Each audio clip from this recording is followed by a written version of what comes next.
ఓం శ్రీ పరమాత్మనే నమః.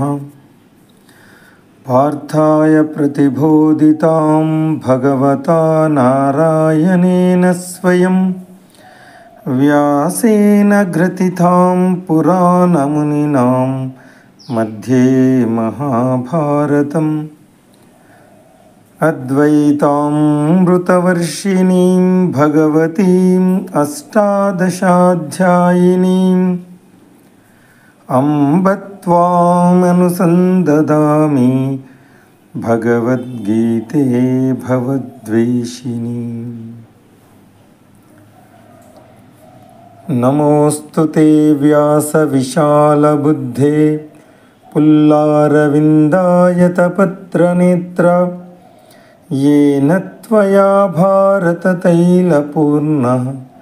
प्रज्वालितो ज्ञानमयप्रदीपः. प्रपन्नपारिजाताय तोत्रवेत्रैकपाणये ज्ञानमुद्राय कृष्णाय गीतामृतदुहे नमः. वसुदेवसुतं देवं कंसचाणूरमर्दनं देवकी परमानन्दं कृष्णं वन्दे जगद्गुरुं. कृष्णं वन्दे जगद्गुरुं. శ్రీమద్భగవద్గీత 2వ అధ్యాయము సాంఖ్యయోగము 21వ శ్లోకం.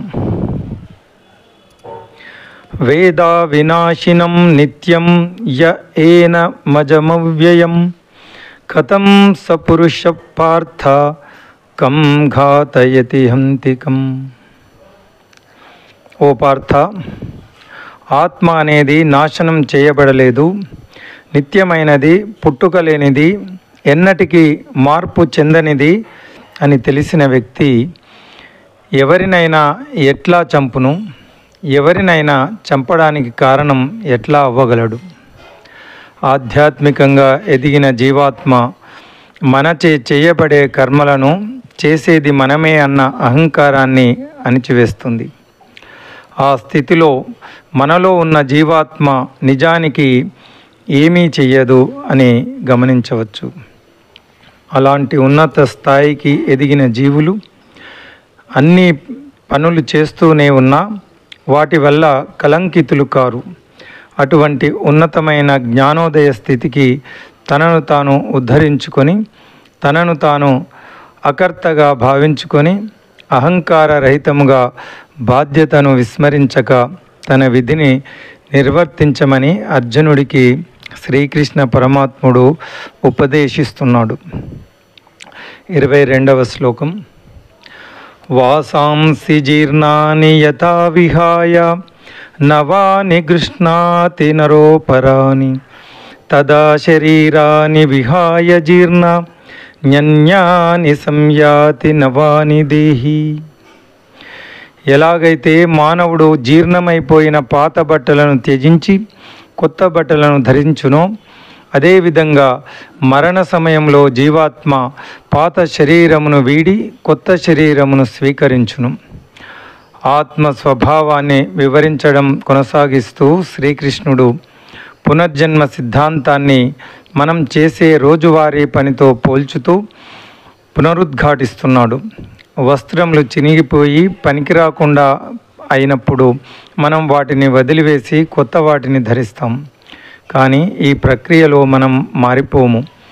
ఇదే విధంగా ఒక దేహంను వదిలి మరొక చోట ఇంకొక దేహంలో పుట్టే ప్రక్రియలో ఆత్మ మార్పునకు లోను కాదు. పునర్జన్మ ఉంటుందని నిరూపించడానికి న్యాయదర్శన్ ఈ క్రింది వాదనను తెలియజేస్తుంది. జాతస్య హర్ష భయ శోక సంప్రతిపత్తే 3.1.18. మీరు చిన్న శిశువుని గమనిస్తే ఏ ప్రత్యేకమైన కారణం లేకుండానే అది ఒక్కోసారి ఆనందంగా ఉంటుంది, ఒక్కోసారి విషాదంగా ఉంటుంది, ఒక్కోసారి భయపడుతూ ఉంటుంది.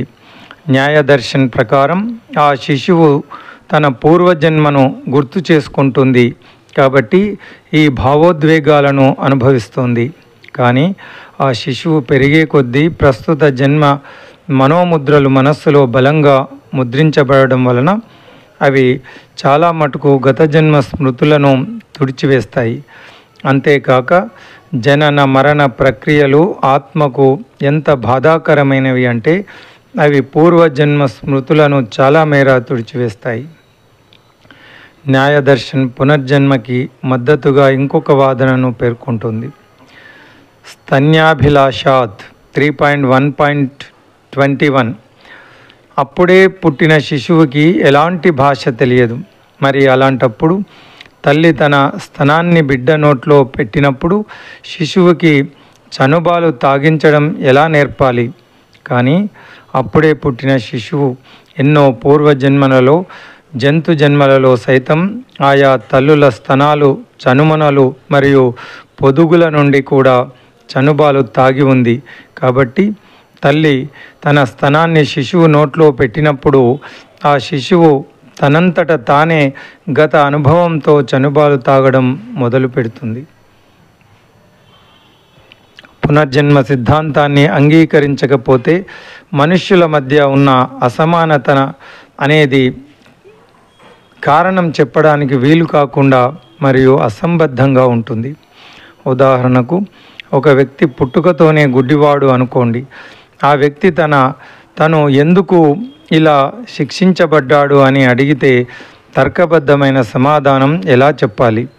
ఒకవేళ మనం అతని కర్మ ఫలం వలన ఇలా జరిగింది అంటే అతను ఈ ప్రస్తుత జన్మయే తన ఏకైక జన్మ అని, కాబట్టి పుట్టినప్పటికీ పీడించే పాత కర్మలు ఏమీ లేవని వాదించవచ్చు. ఒకవేళ అది దేవుని సంకల్పం అంటే అది కూడా నమ్మశక్యంగానిదే. ఎందుకంటే భగవంతుడు పరమ దయ కలవాడు, దయామయుడు, కరుణాసముద్రుడు. నిష్కారణంగా ఎవ్వడు గుడ్డివాడుగా ఉండాలని కోరుకోడు. కాబట్టి తర్కబద్ధ వివరణ ఏమిటంటే అతను తన పూర్వజన్మ కర్మల ఫలితంగా గుడ్డివాడుగా పుట్టాడు. అందువలన సహజ వివేకము మరియు వైదిక గ్రంథముల ప్రమాణం ఆధారంగా మనం పునర్జన్మ సిద్ధాంతాన్ని నమ్మవలసిందే. 23వ శ్లోకం. నైనం చిందంతి శస్త్రాని నైనం దహతి పావక నచైనం క్లేదయంత్యాపో నశోషయతి మారుత. ఈ ఆత్మను ఆయుధములు ఛేదింపలేవు, అగ్ని కాల్చలేదు, నీరు తడపలేదు, గాలి ఎండిపోవునట్లు చేయలేదు. ఆత్మ యొక్క లక్షణం అయిన చైతన్యమును భౌతిక పరికరముల ద్వారా గ్రహించవచ్చు, కానీ ఆత్మను మాత్రం ఏ భౌతిక వస్తువు ద్వారా కూడా స్పృశించలేము. ఇది ఎందుకంటే ఆత్మ దివ్యమైనది కావున. ప్రాకృతిక వస్తువులకు అతీతమైనది. శ్రీకృష్ణుడు ఈ విషయాన్నే స్పష్టంగా ఆత్మను గాలి ఎండబెట్టలేదు, నీరు తడపలేదు, అగ్ని కాల్చలేదు అని వ్యక్తీకరిస్తున్నాడు. 24వ శ్లోకం. అచ్ఛేద్యోయ మదాహ్యోయం అక్లేద్యోషోష్యేవ చ నిత్య సర్వగతస్థానో రచలోయం సనాతన. ఆత్మ విచ్ఛిన్నం చేయలేనిది, దహింప శక్యం కానిది, దానిని తడుపుటకును ఎండించుటకును సాధ్యం కాదు. అది నిత్యము, అంతటా ఉండేది, మార్పు లేనిది, పరివర్తన లేనిది, సనాతనమైనది. ఆత్మ యొక్క అమరత్వం ఇక్కడ మళ్ళీ చెప్పబడింది. గురువుగారు పరిపూర్ణ జ్ఞానం కేవలం చెబితే సరిపోదు. ఆ జ్ఞానం ఉపయోగపడాలంటే విద్యార్థి హృదయంలోనికి అది లోతుగా చేరాలి. కాబట్టి నైపుణ్యం గల గురువు తరచుగా ఇంతకు ముందే చెప్పిన విషయాన్ని పునరావృతం చేస్తాడు. సంస్కృత సాహిత్యంలో దీనిని పునరుక్తి అంటే మళ్ళీ చెప్పడం అంటారు. తన విద్యార్థికి బాగా అర్థమయ్యేలా ముఖ్యమైన ఆధ్యాత్మిక సూత్రాలను గట్టిగా చెప్పడానికి శ్రీకృష్ణుడు చాలాసార్లు పునరుక్తిని భగవద్గీతలో ఒక ఉదాహరణలా వాడాడు. 25వ శ్లోకం. అవ్యక్తోయం అచింత్యోయం అవికార్యోయం ముచ్యతే తస్మాదేవం విదిత్వైనం నానుశోచితుమర్హసి. ఆత్మ అనేది అవ్యక్తమైనది, అంటే కనిపించనిది, ఊహాతీతమైనది, మార్పు లేనిది. ఇది తెలుసుకొని నీవు శరీరం కోసం శోకింపవలదు. భౌతిక శక్తి నుంచి తయారైన మన నేత్రములు కేవలం భౌతిక వస్తువులను మాత్రమే చూడగలవు. ఆత్మ దివ్యమైనది, భౌతిక శక్తికి అతీతమైనది కాబట్టి మన కంటికి కనిపించదు. శాస్త్రవేత్తలు దాని ఉనికిని అవగతం చేసుకోవడానికి ప్రయోగాలు జరిపారు. చనిపోతున్న వ్యక్తిని ఒక గాజు పేటికలో ఉంచి దానిని గట్టిగా మూసివేశారు. ఆత్మ నిష్క్రమణ సమయంలో గాజు పగుళ్ళు సంభవిస్తాయేమో అని చూశారు. కానీ గాజు పేటిక పగలకుండానే ఆత్మ శరీరాన్ని విడిచి వెళ్ళిపోయింది.